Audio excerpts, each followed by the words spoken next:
Yes, my dear students, very good morning to all of you in your biome, academic and spiritual science classes.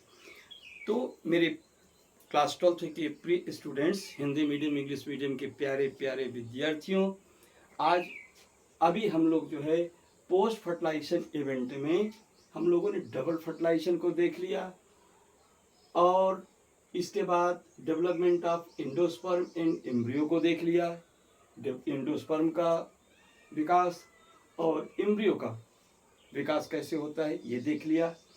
अब हम लोग देखने चल रहे हैं टाइप्स ऑफ एम्ब्रियो।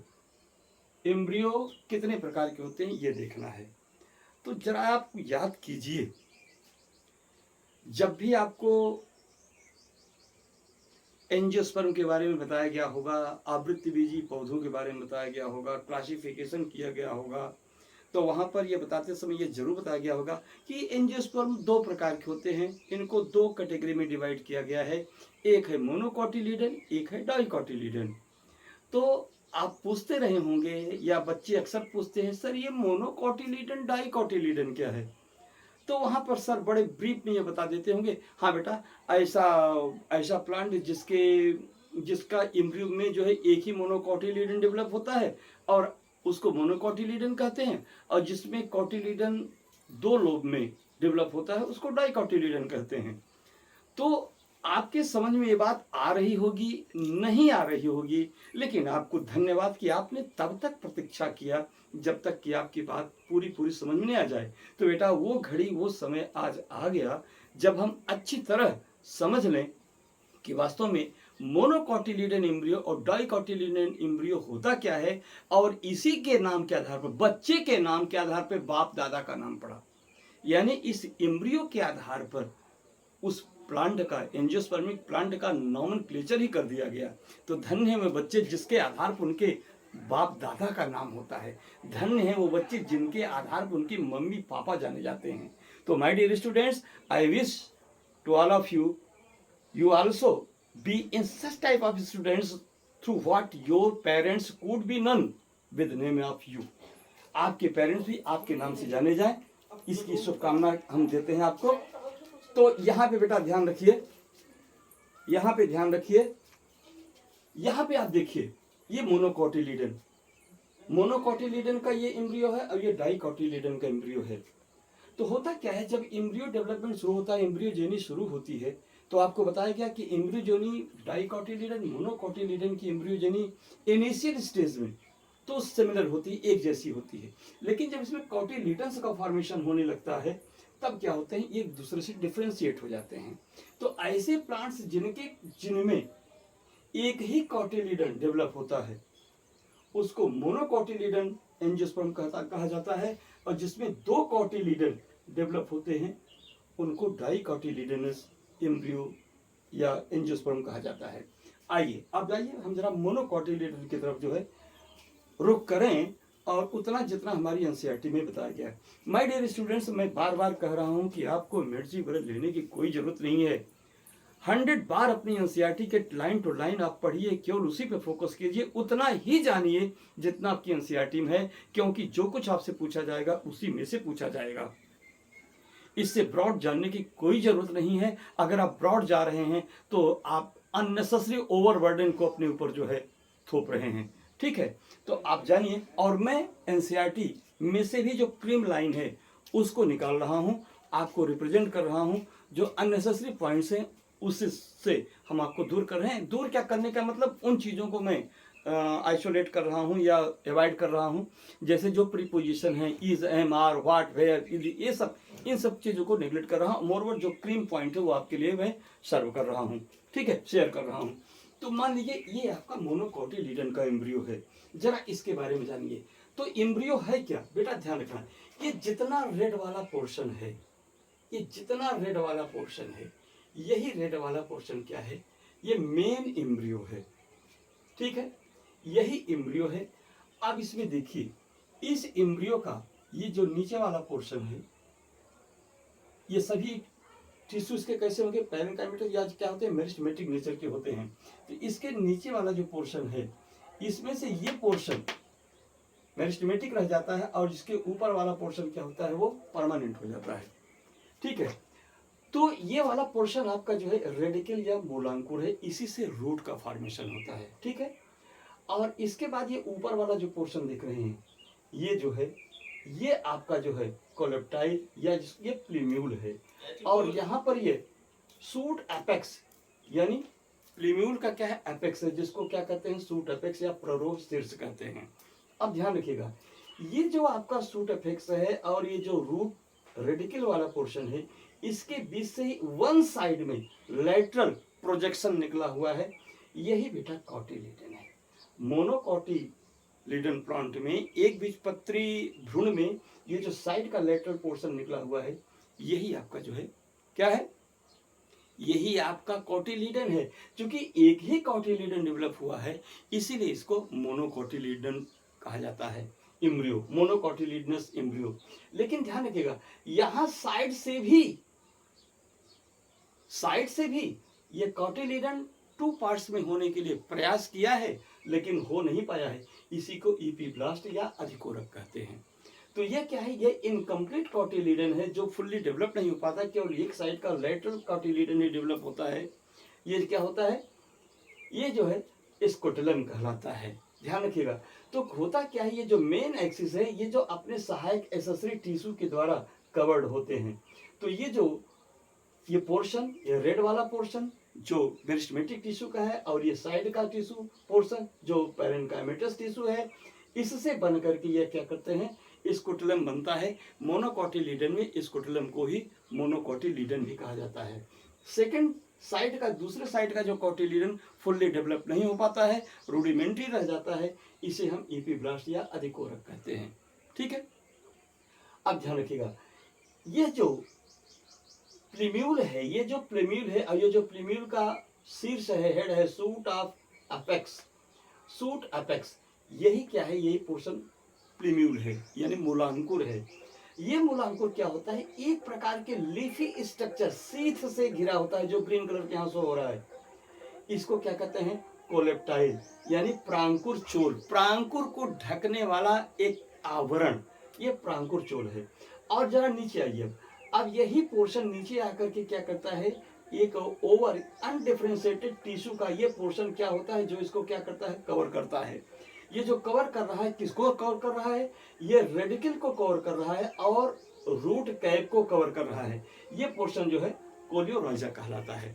ठीक है, तो बेटा ध्यान रखिएगा, यहाँ पर कुछ साइड से वो प्रोग्राम है, वहाँ से कुछ लाउड स्पीकर की आवाज़ आ रही है मोबाइल में, और मैं सॉरी, अभी मैं जल्दी आपका वो ईयरफोन माइक की, एक्स्ट्रा माइक की व्यवस्था बना रहा हूँ, जिससे ये साउंड कैंसिलेशन संभव हो सकेगा। तो उस पर आप ध्यान न दीजिएगा, आप यहाँ पे फोकस कीजिए। अब इसके बाद हो सकता है अगला वीडियो हम आपको देर से दें, क्योंकि ये 2 दिन का प्रोग्राम है, 24 घंटे का, ये डिस्टर्ब करेगा, जिसकी वजह से मैं रिकॉर्डिंग नहीं कर पाऊंगा। ठीक है, थैंक यू। तो यहाँ देखिए, ये कोलियोराइजा या मूलांकुर चोर कहा जाता है। मूलांकुर चोर, मूलांकुर को ढकने वाला आवरण एम्ब्रियो का, ये तो मूलांकुर को ही नहीं ढकता, मूलांकुर और रूट कैप दोनों को ये कवर करता है। ठीक है, यहाँ तक पोर्शन हो गया। अब आइए डाइकाटिलीडन में। डाइकाटिलीडन में क्या होता है, ये इपिकॉटिल, हाइपोकॉटिल, प्लीम्यूल, क्या है, कॉटिलीडन्स और रेडिकल्स। तो आप जानिए डाइकाटिलीडन नाम क्यों बना, क्योंकि ये एम्ब्रियो जब डेवलप होता है तो इसमें 2 कॉटिलीडन्स का फॉर्मेशन होता है, इसलिए डाइकाटिलीडन है, ये एम्ब्रियो है। तो यहाँ पे देखिए, सपोज ये एम्ब्रियो है, इस एम्ब्रियो का लोअर पोर्शन ये दिख रहा है, जिसमें क्या है, ये रूट कैप वाला पोर्शन है, ये आपका जो है रेडिकल है, जिससे कि जड़ विकसित होती है, रूट भी डेवलप करती है, और ये पोर्शन हाइपोकॉटिल। तो वहां तक का एम्ब्रियो का डाइकाटिलीडन में एम्ब्रियो का वह सिलेंड्रिकल पार्ट जिसपे रूट कैप और क्या होता है, सिलेंड्रिकल पार्ट होता है, जहां से क्या होता है, ये सिलेंड्रिकल पार्ट जितना होता है ये हाइपोकॉटिल कहलाता है, यानी एम्ब्रियो का लोअर पोर्शन जो होता है वो हाइपोकॉटिल है। अब इसके बाद इसके ऊपर का थोड़ा हल्का सा फ्लैटेंड पार्ट जो कहां तक डेवलप होता है, सिलेंड्रिकल पार्ट से लेकर के फ्लैटेंड पार्ट, जहां से प्लीम्यूल की स्टार्टिंग होती है, या यू कैन से जहां से कॉटिलीडन्स डिफरेंशिएट होते हैं 2 लोब में, वहां तक का पोर्शन जो है इपिकॉटिल कहलाता है। ठीक है, इपिकॉटिल या बीज पत्रोपरिक, ये बीज पत्राधार है, ये इसके ऊपर का भाग बीज पत्रोपरिक वाला भाग, यहां से लेकर के यहां तक का भाग। अब आगे देखिए, अब यहां से जाकर के ये जो कॉटिलीडन है ये माइटोटिक डिवीजन के द्वारा डिफ्रेंशिएट करके दो लोब में डिफ्रेंशिएट हो जाता है, विभेदित हो जाता है। तो ये डाइकोटिलीडन है।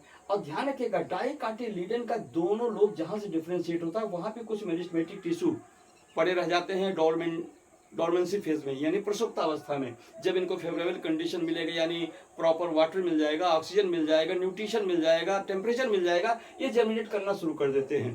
तब तक, जब तक इनको फेवरेबल कंडीशन नहीं मिलेगा, ये जर्मिनेट नहीं करते हैं। तो ये पोर्शन क्या कहलाता है, ये प्लूम्यूल कहलाता है। क्यों प्लूम्यूल कहता है, क्योंकि इसी के डेवलपमेंट होने से सूट यानी एरियल पार्ट ऑफ प्लांट्स का जो है डेवलपमेंट होता है। तो डियर स्टूडेंट्स, ये मैं समझता हूँ कि मैंने पूरा आपको जो है ये ग्राफिकली इस चीज को बना दिया। ये LS of embryo of monocot, monocots का है, ग्रास का, घास कुल के पौधों का जो भ्रूण होता है वो इस प्रकार से होता है, और डाइकॉट के एम्ब्रियो किस प्रकार से होते हैं उसका स्ट्रक्चर ये है। ठीक है, अब ये देखना चाहें आप, इसका कमेंट्स देखना चाहें तो इपिकॉटिल क्या होता है, epicotyl the portion of embryonal axis above the level of cotyledons, भ्रूणीय अक्ष के ऊपर बीज पत्र का, बीज पत्र तल तक का भाग, यहां से क्या होता है, यहां से यहां तक का भाग, ये क्या होता है, ये इपिकॉटिल है, यहां से यहां तक का भाग, सॉरी ये इपिकॉटिल, ये पोर्शन, हाइपोकॉटिल यहां से यहां तक, hypocotyl cylindrical portion below the level of cotyledons, cotyledons के नीचे का सिलेंड्रिकल पोर्शन क्या कहलाता है, ये हाइपोकॉटिल है।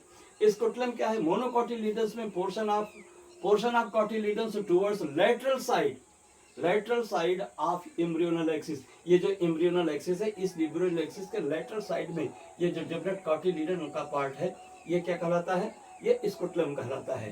ध्यान रखिएगा, एपिब्लास्ट भी is also undeveloped cotyledon in monocots is known as epiblast.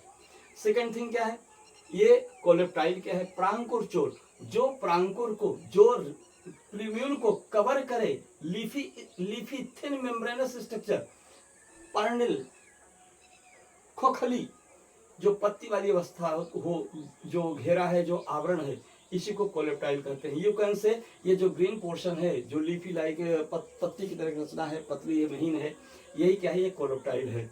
तो coleoptile A hollow फोलियर structure that covers shoot apex and leaf primordia, ये लीफ का प्रिमोर्डिया यानी पत्ती, प्रारंभिक पत्ती, लीफ प्रिमोर्डिया कवर करता है, वो क्या होता है, वो कोलेप्टाइल होता है। कोलोराजा क्या है, एन undifferentiated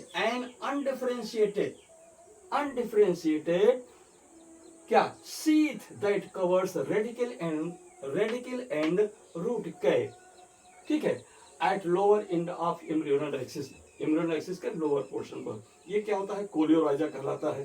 ठीक है, इसमें एपीब्लास्ट के बारे में नहीं लिखा गया है, तो आप जान लीजिए epiblast is an undeveloped cotyledon in monocotyledon embryo. Okay, thanks.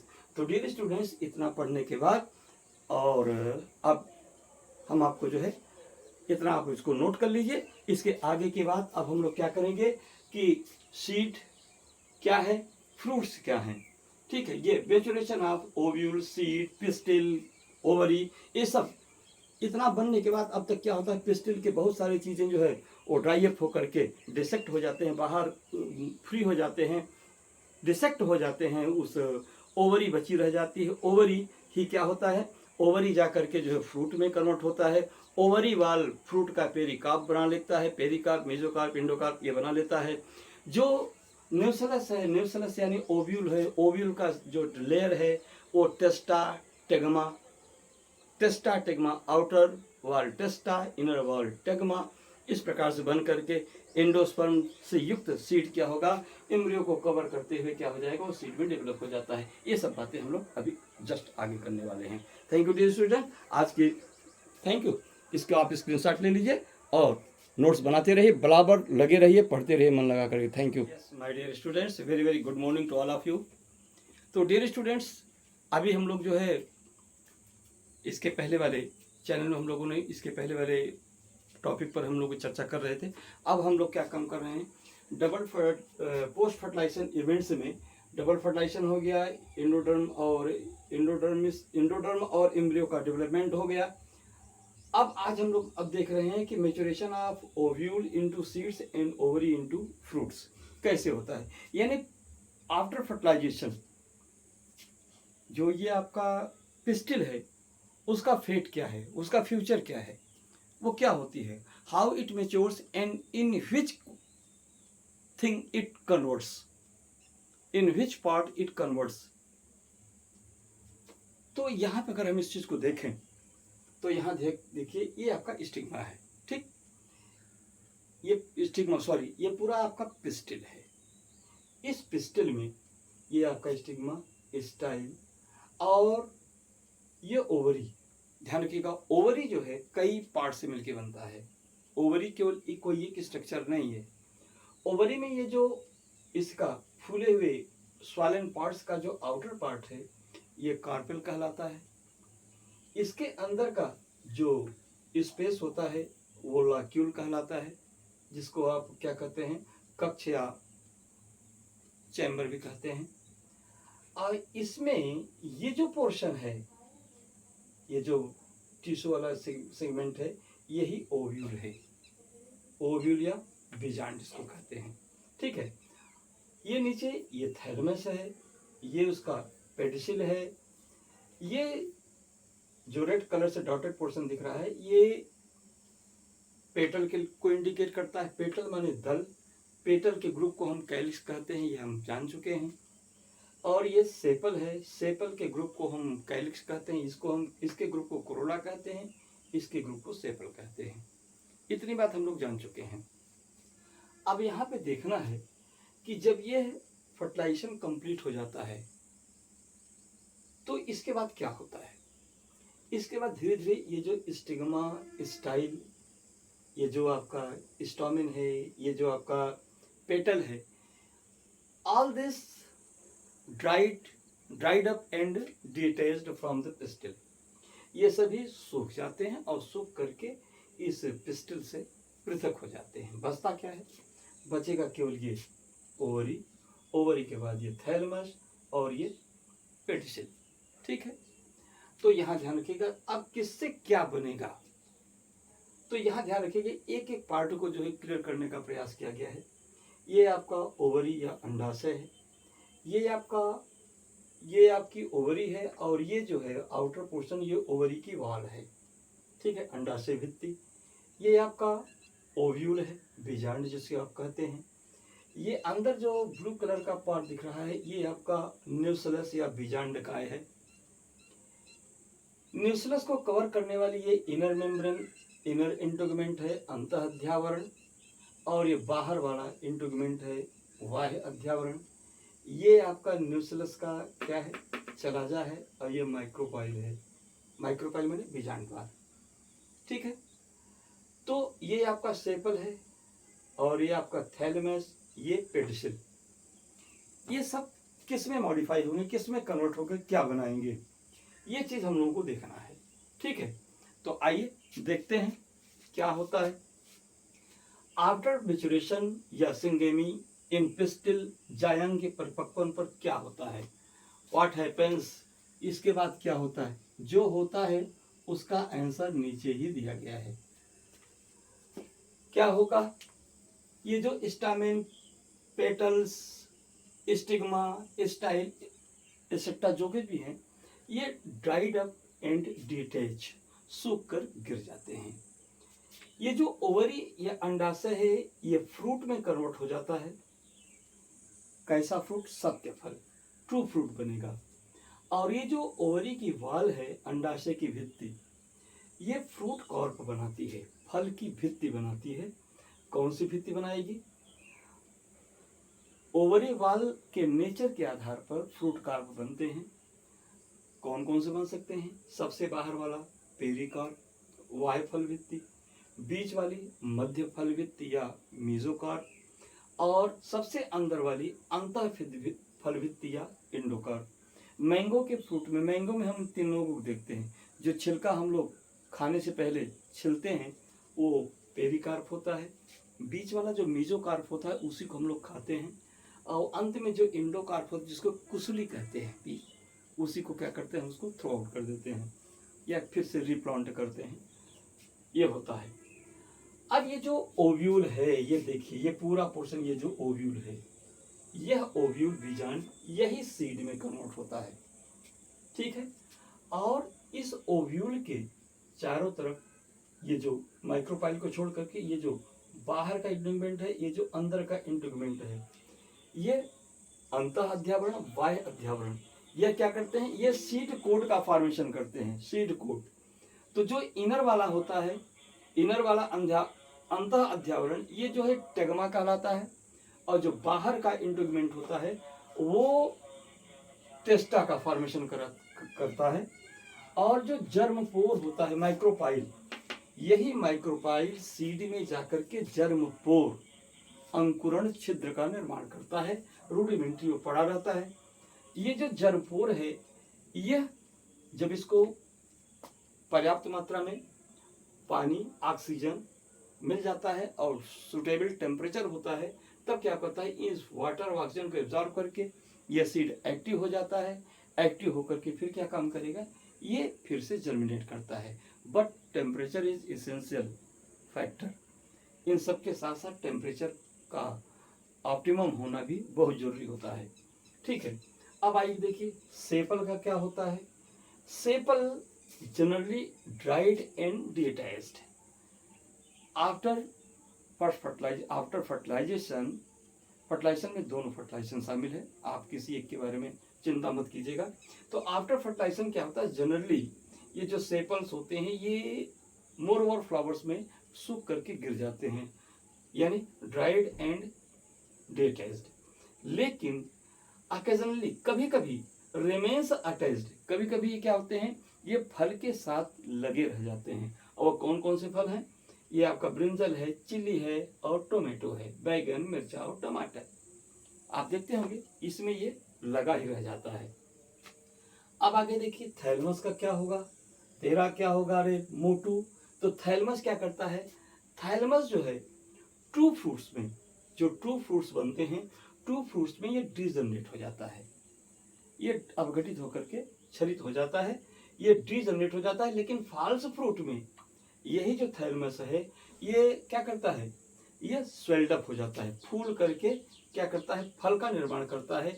Example है apple, strawberry and cashew nut, यानी एप्पल, सेब, स्ट्रॉबेरी और कैश्यू नट जिसको आप काजू कहते हैं। इसमें क्या होता है, ये स्वेल्ड अप हो जाता है और उसका थैलमस ही हम लोग जो है खाते हैं। आगे देखिए क्या होगा, ये जो पेडिसिल है जिसको पुष्पवृंत कहते हैं, ये बाद में क्या होता है, रिमेन्स अटैच्ड, ये लगा ही रह जाता है, मोर ओवर लगा ही रह जाता है एज पेडिसिल ऑफ फ्रूट। ये फ्रूट का जो है पेडिसिल या वृंत कहलाता है। फल वृंत, पुष्प वृंत बदल करके फल वृंत हो जाता है, लेकिन उनमें जिनमें लगा रह जाता है, जैसे अंगूर वगैरह में लगा रह जाता है। मैंगो में क्या होता है, मैंगो में आप देखते हैं नहीं, मैंगो में आपको पेडिसिल नहीं मिलता है। टोमेटो में, ब्रिंजल में ये पेडिसिल फ्रूट से लगा ही रह जाता है, ठीक है। तो ये इसका फ्यूचर है। अब डियर स्टूडेंट्स इसके बाद नंबर आता है कि हम लोग अब ओव्यूल यानी ओव्यूल से बनने वाले सीड के बारे में और ओवरी से बनने वाले फ्रूट के बारे में, इसके बारे में ये अध्ययन करेंगे। और लास्ट पॉइंट रह गया है एपोमिक्सिस। तो नेक्स्ट कमिंग इसी वीडियो में जो अगले पेज पर इसको हम लोग देखेंगे। अभी इसका भी आप एक स्क्रीनशॉट ले लीजिए और नोट्स बनाइए। Thank you. यस, तो बेटा हम लोग बात कर रहे थे सीड के बारे में और इसके बाद फ्रूट के बारे में। हम लोगों ने अभी इस बात पर अध्ययन कर लिया, हम लोगों ने ये देख लिया मोनोकॉटिलिडन, डाइकॉटिलिडन एम्ब्रियो का टाइप देख लिया।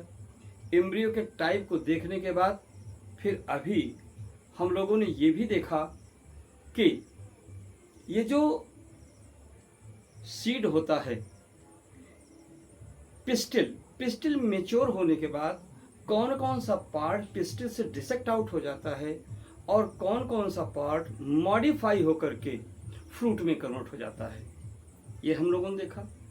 तो फ्रूट में कन्वर्ट होने के बाद क्या दो मेन पार्ट हुआ। एक तो फ्रूट बना, ओवरी जो है फ्रूट बन गई, और उसके अंदर जो ओव्यूल था वो सीड बन गया।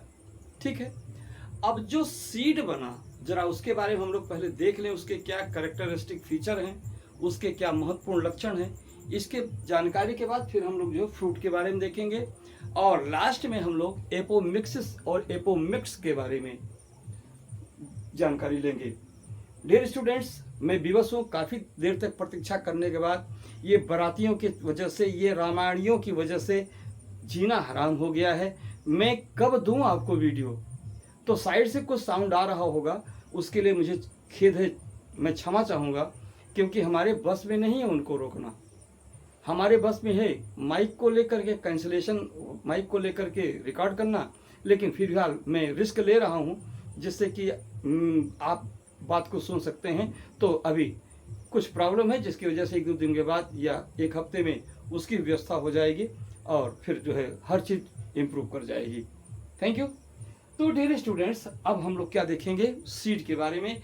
हमारी एनसीईआरटी में, जैसा कि मैंने आपसे कहा कि हम टोटल एनसीईआरटी लेके चल रहे हैं। एनसीईआरटी में जितने क्रीम पॉइंट्स हैं उसको हम फाइंड आउट करेंगे, उसको हम डिक्टेट करेंगे, डिटेल करेंगे। ये हमारे नीट स्टूडेंट्स के लिए भी फायदेमंद है, और हमारे यूपी बोर्ड या सीबीएसई बोर्ड के स्टूडेंट्स के लिए भी फायदेमंद है, जो पॉइंट टू पॉइंट एनसीईआरटी को फॉलो करते हैं। उनको और किसी नीड्स की आवश्यकता नहीं, किसी साइड बुक की आवश्यकता नहीं है। तो सीड क्या होता है, बीज क्या होता है, लिख रहे हैं कि इन angiosperm seed is final product of sexual reproduction. Angiosperm में सेक्सुअल रिप्रोडक्शन का अंतिम उत्पाद, रिजल्ट, बीज ही होता है।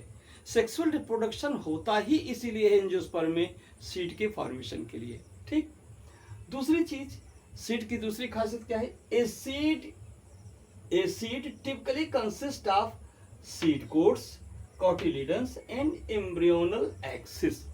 किसी भी बीज में जो सबसे मेन पार्ट होता है एम्ब्रियोनल एक्सिस होता है, जो मेरिस्टेमेटिक होता है या मेरिस्टेमिस को बोलते हैं। इसके बाद उसमें कॉटिलिडन्स होते हैं और सीड कोट होता है। ये सभी स्ट्रक्चर जो है एक विशेष प्रकार के टेस्टा और टेगमा के द्वारा, बीज के अंतःचोल बाह्य चोल के द्वारा क्या होते हैं, आपस में घिरे होते हैं, कवर्ड होते हैं, प्रोटेक्टेड होते हैं। ठीक है, अगली चीज जिसे अभी इसके पहले वाले पॉइंट पर हम लोग डिस्कस कर चुके हैं कि seeds are of 2 types, one albuminous seed and second non albuminous seed. सीधी सी बात है, वे बीज जिनमें मेच्योर एम्ब्रियो फॉर्मेशन के बाद भी, जिसमें इंडोस्पर्म क्या हो जाता है, रिमेन्स, बचा रह जाता है, वो क्या होते हैं, एल्बुमिनस सीड होते हैं। और वो सीड नॉन एल्बुमिनस, जिसमें इंडोस्पर्म रिमेन्स नहीं होता है, नहीं बचता है, वो नॉन एल्बुमिनस सीड कहलाते हैं। ठीक है, तो इसके साथ साथ आपको बताया गया perisperm. Perisperm is a residual persistent nucleus in seed. किसी भी बीज में यदि उसके कहीं भी किसी साइड से अगर न्यूक्लियर पार्ट, बीजांड काय की कुछ ऊतक अटैच्ड हैं, लगे हुए हैं, तो वो क्या होता है, वही पेरिस्पर्म कहलाता है, वह परिभ्रूण कोश कहलाता है। ध्यान रखिएगा, उपस्थित या अवशेष बीजांडकाय, बीज से लगे हुए अवशेष बीजांडकाय को ही क्या कहते हैं, वो परिभ्रूणपोष कहते हैं या पेरिस्पर्म कहते हैं। एग्जाम्पल क्या है, मिर्च तथा चुकंदर। मिर्च कौन, काली मिर्च, ब्लैक पेपर एंड बीट चुकंदर में के बीज में जो है हमें पेरिस्पर्म देखने को मिलता है। अब बेटा नेक्स्ट पॉइंट क्या है कि orchid seed is the smallest seed in plant kingdom. पादप जगत का सबसे छोटा बीज अगर आपसे पूछ लिया जाए तो क्या बताएंगे, किसको बताएंगे, वो है ऑर्किड का सीड। तो ऑर्किड का seed is the tiny seed of the plant kingdom. पादप जगत का, प्लांट किंगडम का सबसे छोटा सीड ऑर्किड ही होता है। यस, अब यहाँ पे 2 पॉइंट आपके सामने पड़े हुए हैं। यहाँ पे भाषा की जो है क्या है, लैंग्वेज का क्या है, मिरेकल है। यहाँ पर मिरेकलस लैंग्वेज यूज किए गए हैं। सिंपल सा अर्थ है, लेकिन क्या है, जब आप कभी आईएएस या हायर लेवल की एग्जाम देंगे या जो एसर्शन वाले क्वेश्चन नीड्स में होते हैं, ध्यान रखिएगा ये दो सेंटेंस जो हैं वो एसर्शन से लीड करते हैं, क्योंकि शब्द ऐसा भ्रामक प्रयोग किया गया है कि सीधा सा अर्थ इसका कुछ है, लेकिन शब्दों के अलंकार में इसको इस तरह से उलझा दिया गया है कि इजीली हम इसको समझ न सकें। जरा सेंटेंस देखिए, seeds are more dependable for aquatic pollination and fertilization. Seeds are more dependable, बीज अधिकतम निर्भर होते हैं, फॉर एक्वेटिक पोलिनेशन जलीय परागण एंड फर्टिलाइजेशन और निषेचन के, जलीय परागण और निषेचन के लिए बीज अधिकतम आत्मनिर्भर होते हैं। क्या अर्थ निकाले आप? सीधी सी बात इसका यही हुआ, हिंदी में भी देख लीजिए, बीज जलीय परागण और निषेचन के लिए पानी पर निर्भर होने की तुलना में अधिक भरोसेमंद होते हैं। भरोसेमंद माने आत्मनिर्भर होते हैं। क्या अर्थ निकला है ना? ये स्टैंडर्डाइज लैंग्वेज है, ठीक है। बड़े लोगों की और बड़े स्तर में इसी प्रकार का भाषा का प्रयोग किया जाता है। बुद्धि नहीं लगाएंगे तो समझ नहीं पाएंगे। कहने वाले ने कह दिया लेकिन समझ में आई या नहीं आई। यहाँ सीधी सी बात ये कही गई है कि जो बीज होते हैं ना, वो जलीय परागण और निषेचन के लिए पानी पर निर्भर नहीं होते हैं, आत्मनिर्भर होते हैं। पानी रहे या न रहे, इससे उनका परागण न रुकने वाला है, न तो उनमें निषेचन की प्रक्रिया ही रुकने वाली है। सीधी सी बात यही है, ठीक है। तो इसको इस रूप में समझिए। अगला सेंटेंस क्या कर रहे हैं? Seeds have better adaptive strategies for dispersal to new habitat. बीजों में नए आवासों में, नए स्थानों पर जा करके अंकुरित होने के लिए उनमें विशेष प्रकार से अनुकूलन की संरचनाएं उपस्थित होती हैं। यानी बीज जहां पर बने, जिस पौधे में बने, वहां से मुक्त होने के बाद जब वो हवा के माध्यम से, पानी के माध्यम से, किसी जीव जंतु के माध्यम से जब एक स्थान से दूसरे स्थान पर जाते हैं, तो ऐसे स्थानों पर जाने के बाद क्या होगा? बीज दूसरे माध्यम में, दूसरे स्थान पर जाकर के पुनः वहां पर अंकुरित होने के लिए विशेष रूप से अपनी तैयारी किए हुए होते हैं, अपने को सक्षम बना के रखते हैं, अपने को मॉडिफाई बना के रखते हैं। मॉडिफाई यानी परिवर्धित करके रखते हैं। अर्थात फल से बीज के निकल करके किसी नए स्थान पर जाकर के अंकुरित होने के लिए इस अंकुरण की क्रिया में जितने भी बाधाएं उनके जीवन में आ सकती हैं, उन सभी बाधाओं को अपने अनुकूलित करने के लिए या उन सभी बाधाओं को एडजस्ट करने के लिए वो अपने को पहले से ही अनुकूलित कर चुके होते हैं। यही बीजों की एडाप्टेबिलिटी कहलाती है। बेहतर ढंग से अपने को अनुकूलित कर लेते हैं। कैसे? अब इस पर चर्चा करेंगे। बीज नए आवासों में बिखरने हेतु बेहतर अनुकूलित रणनीतियों से युक्त होते हैं। रणनीतियां माने वो स्ट्रेटजी, वो तरीके कौन कौन से अपनाते हैं। जैसे पहला पॉइंट, सफिशिएंट फूड स्टोरेज। सीधी सी बात, बीज फल से मुक्त हुआ, हवा के माध्यम से, पानी के माध्यम से। हवा कैसा रहा, पानी कैसा रहा, जली रहा, सामान्य रहा, खारा रहा, अम्लीय रहा, क्षारी रहा, अनुकूलित रहा, प्रतिकूलित रहा, या कि ऐसे बीज को कब अनुकूल परिस्थिति मिलेगी कि वो अंकुरित हो जाए। आपको जानना चाहिए कि कोई भी बीज अंकुरित तभी होगा जब उसको उसके अनुसार पानी मिलेगा, ऑक्सीजन प्राप्त होगी। कहाँ कैसे लेगा? वो जो जर्मपोर होता है उसके द्वारा अवशोषित करके लेगा, और साथ ही साथ ऑप्टिमम टेम्परेचर। ये तीन चीजें जब बीज को प्राप्त होंगी तभी वो अंकुरित होगा। और जब तक ये तीनों कंडीशन उसको नहीं प्राप्त होंगे वो अंकुरित नहीं हो पाएगा। अब मान लीजिए वो माझी नैया ढूंढे किनारा, वो बीज बेचारा दुनिया में अपने लिए अनुकूल परिवेश के लिए भटक रहा है। जैसे आप अपने बेहतर एजुकेशन और बेहतर अचीवमेंट के लिए भटक रहे हैं, बहक रहे हैं, कहाँ आपका कल्याण होगा? आपका कल्याण वही होगा जो आपको सही गुरुदक्षा दे। अगर इस बीच में आप टूट गए, बिखर गए, अपने पथ से च्युत हो गए, पथ भ्रष्ट हो गए, तो आपका कल्याण नहीं होना है, आपका अस्तित्व नहीं बनेगा। यही स्थिति बीज की होती है। बीज को उसकी अनुकूल परिस्थिति मिले और वह अंकुरित हो, तब तक के लिए उसको स्वयं तैयार रखना होगा। इसलिए वह तब तक के लिए महत्तम अवस्था के लिए पहले से अपने पास टिफिन बना के तैयार रखता है, यानी अपने भोज्य पदार्थ को संग्रहित करके रखता है कि पता नहीं हमारे लिए अनुकूल परिस्थिति कब मिलेगी, कब हम अनुकूलित होंगे। तो ये स्ट्रेटजी वो बना के रखता है, भैया पहले से अपना टिफिन तैयार करके रख लीजिए। दूसरी चीज, प्रोटेक्टिव हार्ड को इन सारे परिवेशों में उसे किन किन परिस्थितियों से संघर्ष करना पड़ेगा। खारे पानी में जाएगा, मीठे पानी में जाएगा, अम्ल का साथ मिलेगा, क्षार का साथ मिलेगा, किसी कठोर तल से उसको टकराना पड़ेगा। इन सब परिस्थितियों में कैसे अपनी रक्षा करेगा, इसके लिए पहले से उसमें सुरक्षात्मक कठोर कोट, टेस्टा और टेगमा पहले से उपस्थित होती है। तीसरी चीज, produce new gametic combination to lead variation. बीज में पहले उसके पेरेंट के एक सेट, उसके पेरेंट का एक सेट, उसके फीमेल पेरेंट का, मेल और फीमेल दोनों पेरेंट के उसमें क्या होते हैं, जीनोटाइप होते हैं, जीन होते हैं। ये जीन वह सीड जब जर्मिनेट करेगा उसमें वेरिएंट्स क्रिएट करेगा, यानी भिन्नता वाले पौधों को उत्पन्न करेगा, जो कि न तो 100% अपने मेल प्लांट से मैच करेगा, न 100% अपने फीमेल प्लांट से मैच करेगा। ऐसा क्यों करता है सीड?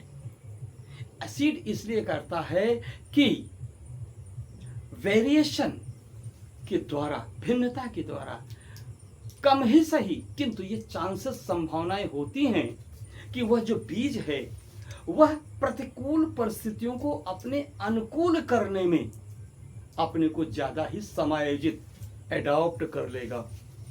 एडाप्टेशन की प्रोबेबिलिटी वेरिएंट्स में ज्यादा होती है।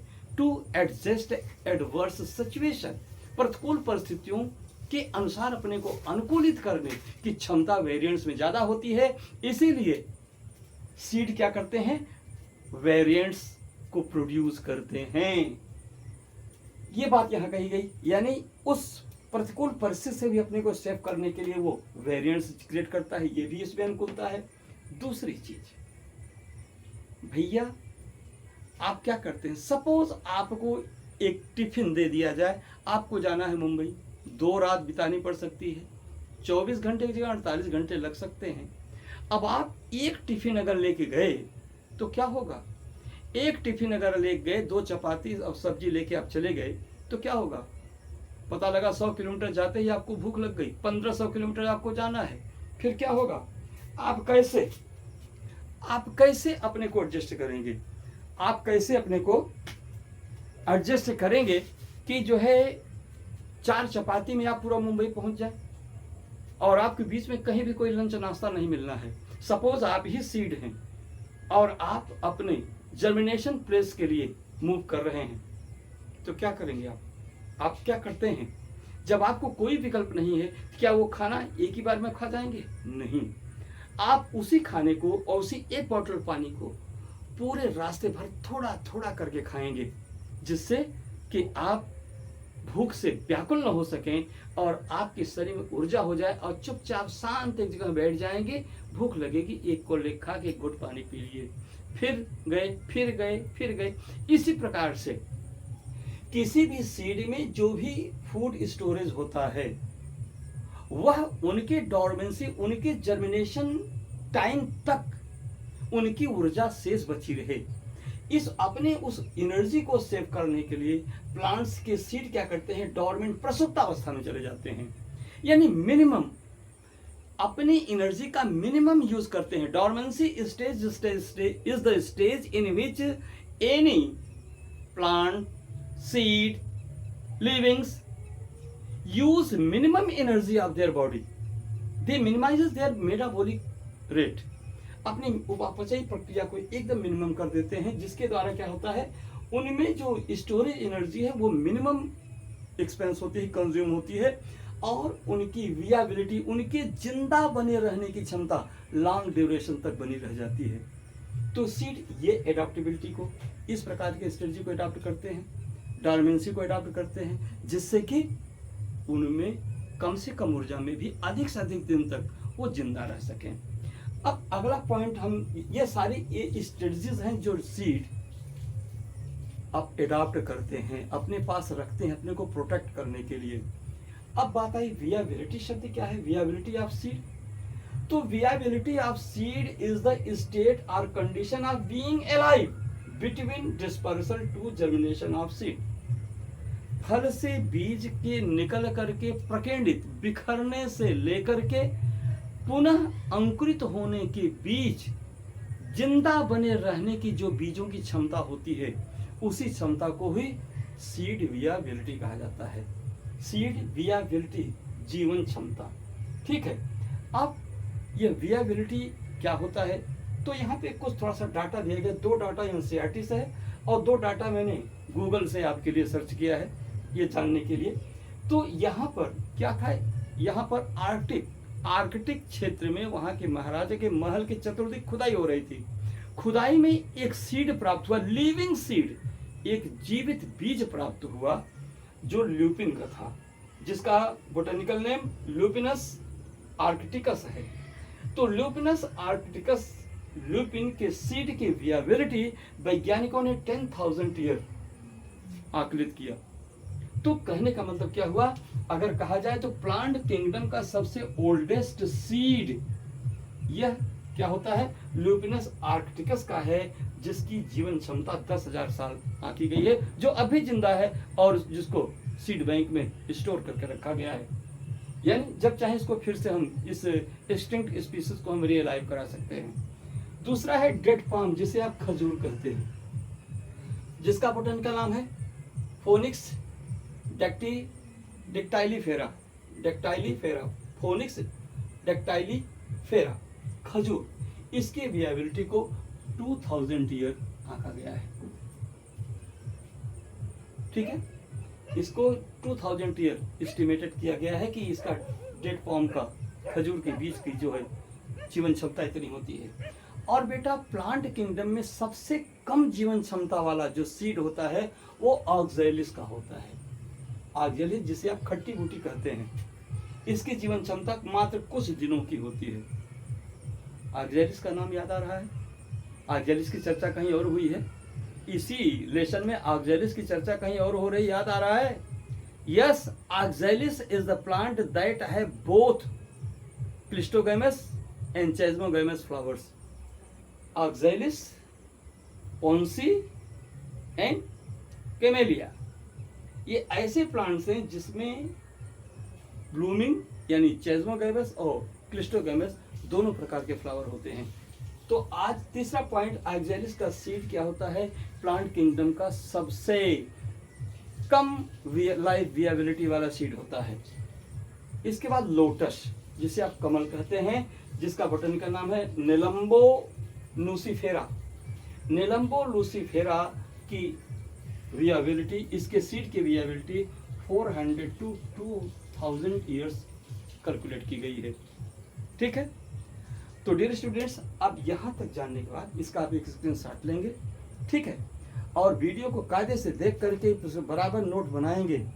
अगले पॉइंट पर हम लोग क्या देखेंगे, हम लोग फ्रूट के बारे में जानेंगे, और इसके बाद फ्रूट के बाद किसके बारे में जानेंगे, फ्रूट के बाद फिर हम लोग जानेंगे एपोमिक्सिस, असंग जनन के बारे में जानेंगे। ठीक है, जिसका आप स्क्रीनशॉट ले लीजिए। Thank you. Yes my dear students, तो sexual reproduction in flowering plants का अब हम लोग जो है फाइनल स्ट्रोक खेलने चल रहे हैं। ठीक है, स्लॉग ओवर। तो इसमें हम लोग क्या देखेंगे, फ्रूट्स, सीड के बारे में हम लोगों ने तो देख ही लिया, अब फ्रूट्स के बारे में देखना है, और फ्रूट के बारे बाद जो है एपोमिक्सिस और पॉलीएम्ब्रियोनी के बारे में चर्चा करनी है।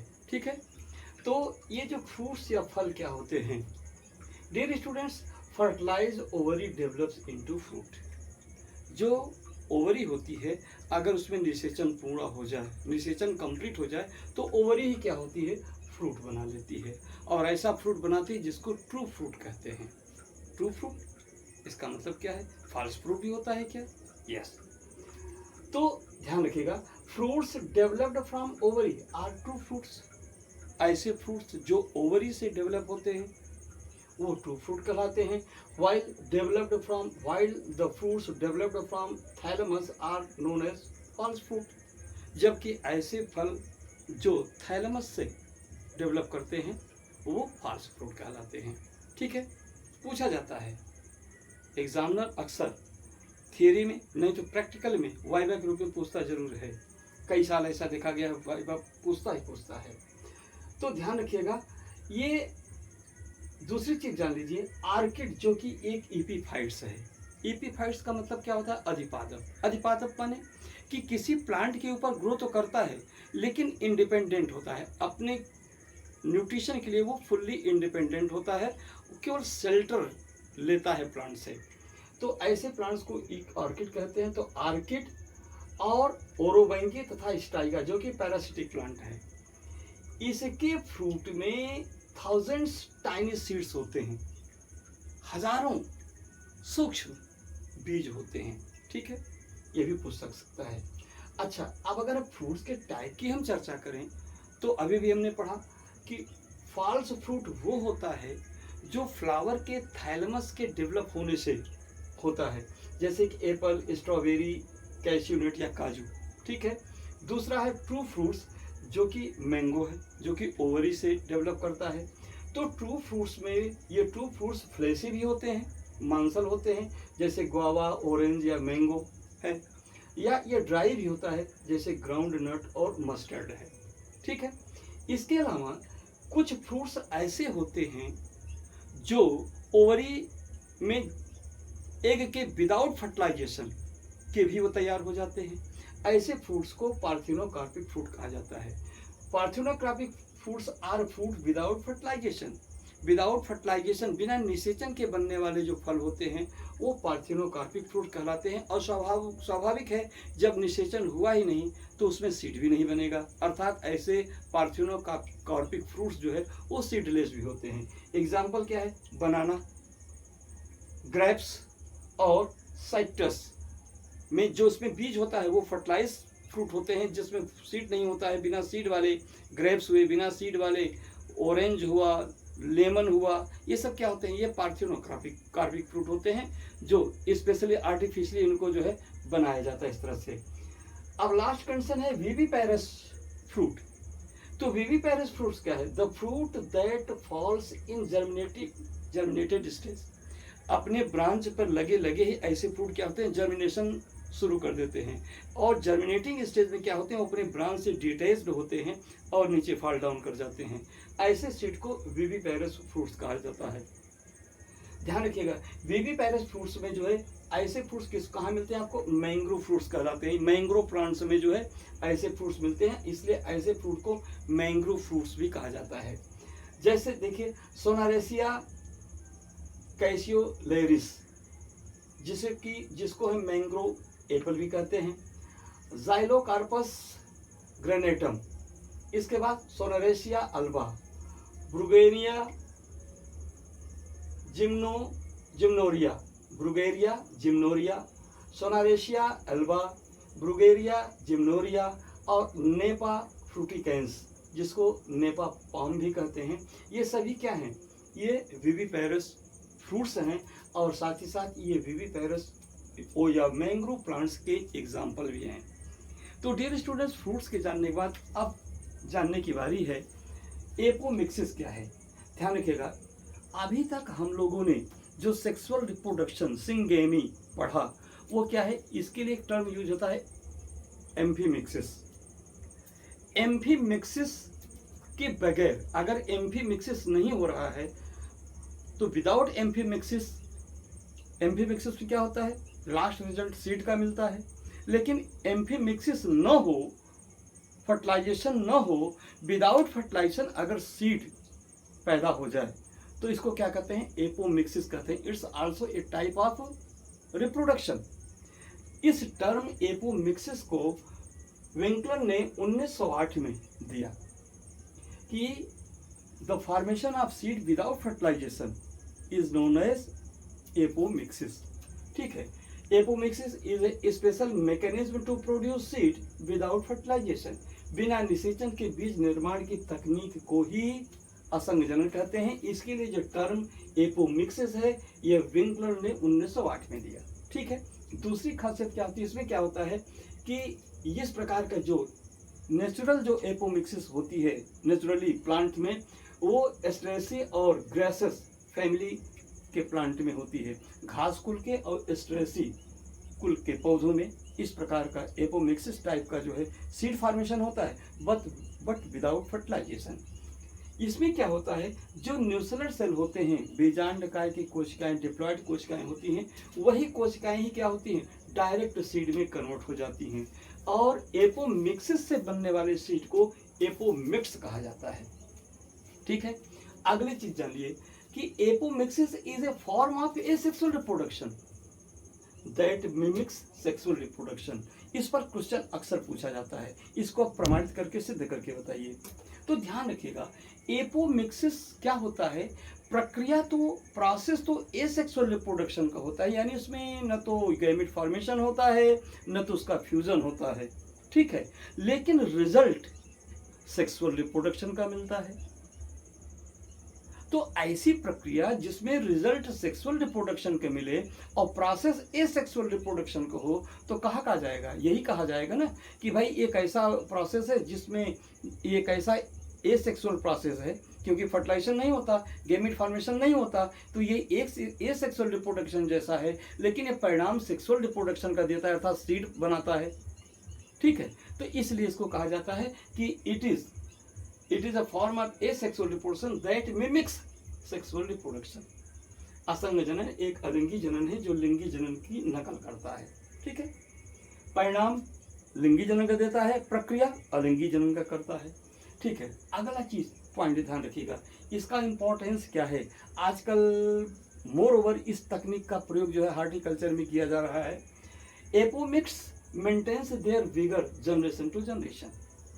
एक्चुअली क्या है, जो सेक्सुअल रिप्रोडक्शन से जो हाइब्रिड सीड मिलते हैं, ये हाइब्रिड सीड जब जनरेशन टू जनरेशन बोए जाते हैं, तो मेंडल के थर्ड लॉ के हिसाब, मेंडल के किसके दूसरे नियम के हिसाब से क्या होता है कि ये जो विगर्स होते हैं, ये जो एल्स होते हैं, वो क्या होते हैं 25% क्या होते हैं, वो सेग्रीगेट हो जाते हैं। लॉ ऑफ सेग्रीगेशन को फॉलो करते हुए क्या होते हैं, सेग्रीगेट हो जाते हैं। इसलिए क्या होती है, उनकी क्वालिटी, उनका विगर जनरेशन टू जनरेशन क्या होता है, लूज होता चला जाता है। परिणाम क्या होता है कि खेती करने वाले किसानों को हर साल नए बीज लेकर के बोने पड़ते हैं, विगर को मेंटेन करने के लिए, क्वालिटी को मेंटेन करने के लिए। लेकिन इस तकनीक से अगर सीड को बनाया जाए तो उससे क्या होगा, उसमें सभी जो सीड होते हैं वो होमोजाइगस होते हैं। क्या होंगे, होमोजाइगस होंगे, हेटेरोजाइगस नहीं होंगे। इसलिए उनका जो रिजल्ट, जो सीड मिलेगा होमोजाइगस होगा, और जनरेशन टू जनरेशन वही विगर, वही क्या होती है, उनका ओज बना रह जाएगा। ठीक है, किसानों के लिए सुविधापूर्ण होगा, कई जनरेशन तक बोएं, उनकी विग्रोसिटी, उनकी क्वालिटी, उनका प्रोडक्शन मेंटेन रहेगा। इसीलिए आजकल इस एपोमिक्सिस को जो है प्रायोरिटी दी जा रही है। ठीक है, अब हमें देखना है पॉलीएम्ब्रियोनी। तो बेटा ध्यान रखना, पॉलीएम्ब्रियोनी वर्ड को, या इस पर जो सबसे पहले काम किए एंटोनी वॉन ल्यूवेनहॉक ने 1719 में कार्य किया। तो पॉलीएम्ब्रियोनी क्या होती है, polyembryony is occurrence of more than one embryo in a seed. किसी एक ही बीज में एक से अधिक एम्ब्रियो का होना पॉलीएम्ब्रियोनी कहलाती है। ठीक है, ये होता कैसे है, ये होता ऐसे है कि जो एम्ब्रियो सैक है, सेक्सुअल रिप्रोडक्शन द्वारा एम्ब्रियो सैक में क्या होगा, प्रोबेबली क्या होगा, मोनोस्पोरिक स्पोरोजेंसिस होगा, तो एक ही सीड, एक ही एम्ब्रियो बनेगा। पॉलीस्पोरिक स्पोरोजेंसिस होगा तो एक से अधिक सीड बनेगी। और तीसरी कंडीशन क्या होती है कि जब उसमें जो न्यूक्लियर सेल जो उससे अटैच होते हैं, बाय द वे उसी के साथ साथ न्यूक्लियर सेल भी क्या करें, न्यूक्लियर सेल भी डेवलप होकर के एम्ब्रियो का फॉर्मेशन कर दें, तो क्या हो जाएगा, एक ही एम्ब्रियो सैक में एक से अधिक एम्ब्रियो बन जाएगा। एक सेक्सुअल रिप्रोडक्शन के द्वारा बनेगा और दूसरा न्यूक्लियर सेल के एक्टिवेट होने के कारण जो है एम्ब्रियो बन जाएगा। एक बन जाएगा, कई बन जाते हैं, तो यह पॉलीएम्ब्रियोनी की कंडीशन होती है। और ऐसा होता क्यों है, इसके लिए ये बात कही गई। तो डियर स्टूडेंट्स, अब हिंदी मीडियम के छात्र भी इसको पढ़ लेंगे, कहीं ऐसी कोई शब्द नहीं लिखा गया है जिसमें आप न समझ सकें। तो माय डियर स्टूडेंट्स, अब आकर के यहाँ पर हमारा sexual reproduction in flowering plants वाला लेसन आज कंप्लीट होता है। Thank you. इसके बाद हम लोग क्या काम करेंगे, ह्यूमन रिप्रोडक्शन वाले चैप्टर पर हम लोग प्रवेश करेंगे। तो आज के लिए आपके विशेष डेडिकेशन के लिए आपको बहुत बहुत धन्यवाद। ध्यान से पूरे लेसन को पढ़िए, नोट्स बनाइए। नोट्स बनाने के लिए ये सारी चीज़ें मैं आपको लिख रहा हूँ, पॉइंट आउट कर रहा हूँ, ठीक है। तो इसे आप बनाइए बेटा, अपना हित कीजिए और अपने जैसे विद्यार्थियों के भी हित करने के लिए उन्हें भी शेयर कीजिए, लाइक कीजिए, सब्सक्राइब कीजिए और मोर ओवर बच्चों छात्रों को शेयर कीजिए। Thank you very much. Okay.